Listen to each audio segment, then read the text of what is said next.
Hi hello అండి, అందరికీ నమస్కారం అండి. ఇప్పుడిప్పుడే ఒక లేటెస్ట్ అప్డేట్ న్యూస్ అయితే రావడం జరిగింది. అది కూడా దేశంలో మహాఘోర విషాదం 24 మంది కన్నుమూతంటూ ఒక లేటెస్ట్ అప్డేట్ న్యూస్ అయితే రావడం జరిగింది. అయితే దీని గురించి పూర్తి సమాచారం మనం ఈ వీడియోలో తెలుసుకుందాం. వీడియో అక్కడ స్కిప్ చేయకుండా చూసినట్లయితే అప్పుడే మనకు పూర్తి సమాచారం తెలుస్తుంది. ఇక లేట్ చేయకుండా వివరాల్లోకి వెళ్దాం ఫ్రెండ్స్ నాదొక చిన్న రిక్వెస్ట్ ఫ్రెండ్స్, ఇప్పటి వరకు మన ఛానల్ అయితే సబ్స్క్రైబ్ అయితే చేసుకుని వారు దయచేసి సబ్స్క్రైబ్ అయితే చేసుకుని అలాగే బెల్ బటన్ కూడా క్లిక్ చేసినట్టయితే నేను చేసే ప్రతి ఒక్క వీడియో మీకు ముందుగా నోటిఫికేషన్ రూపంలో రావడం జరుగుతుంది.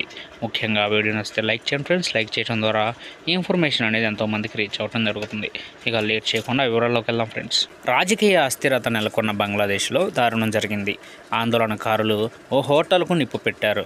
దీంతో 24 మంది సజీవ దహనమయ్యారు, మరికొందరు గాయపడ్డారు. దేశంలో స్వాతంత్ర సమరయోధుల వారసులకు రిజర్వేషన్లు అమలు చేసేందుకు ఆ దేశ సుప్రీంకోర్టు అనుమతి ఇచ్చింది. ఇక ఈ తీర్పునకు వ్యతిరేకంగా విద్యార్థి సంఘాలు గత 21 రోజులుగా ఆందోళన చేస్తున్నారు.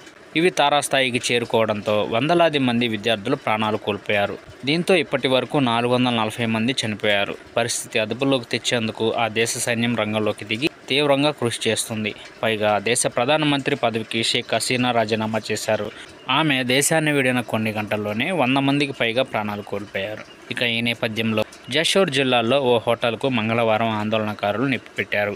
ఈ ఘటనలో 24 మంది సజీవ దహనమయ్యారు. మృతి చెందిన వారిలో ఒకరు ఇండోనేషియా పౌరుడు కూడా ఉన్నారు. ఇక ఈ హోటల్ అవామీ లీగ్ పార్టీ ప్రధాన కార్యదర్శి షాహీన్ చక్లాదర్కు చెందిన జబీర్ ఇంటర్నేషనల్ హోటల్ కావడం గమనార్హం.